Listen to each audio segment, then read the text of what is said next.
धुरंधर film का वो scene याद है जब आर माधवन से उनका सहयोगी कहता है, यूपी का माफिया नेटवर्क बहुत मजबूत है, उसे भेद पाना नामुमकिन जैसा है।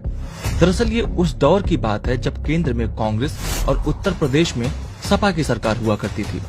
उस वक्त पाकिस्तान में छपने वाले नकली नोटों को पाकिस्तान से कुवैत फिर नेपाल होते हुए भारत लाया जाता था।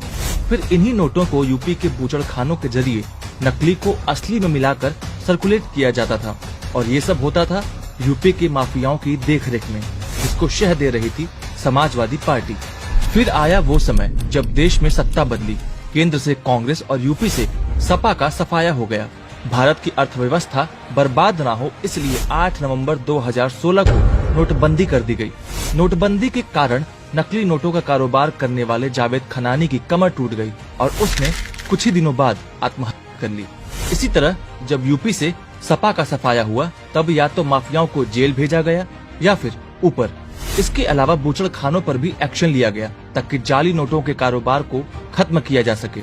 इतना ही नहीं, 26/11 की हमले की सूचना होने के बावजूद इस हमले को नहीं रोका जा सका। जिस डेलारो कंपनी की वजह से भारतीय करेंसी छापने वाली प्लेट्स पाकिस्तान तक पहुंची थी, उसे दोबारा कांग्रेसियों ने टेंडर दे दिया। ये कांग्रेसी आखिर कितने निकम्मे थे, इन घटनाओं से ही इसका अंदाजा लगाया जा सकता है। इसके अलावा पूर्व उपराष्ट्रपति हामिद अंसारी पर तो ये भी आरोप है कि उन्होंने भारत के रॉ एजेंट्स की जानकारी ईरान और पाकिस्तान को दे दी थी, जिसके बाद सभी एजेंट्स को दिया गया। कांग्रेसियों ने अपनी कुर्सी को बचाने के लिए क्या क्या गुल खिलाए हैं आप सोच भी नहीं सकते। कभी देश से गद्दारी की तो कभी भारत के लोगों को मरने के लिए छोड़ दिया।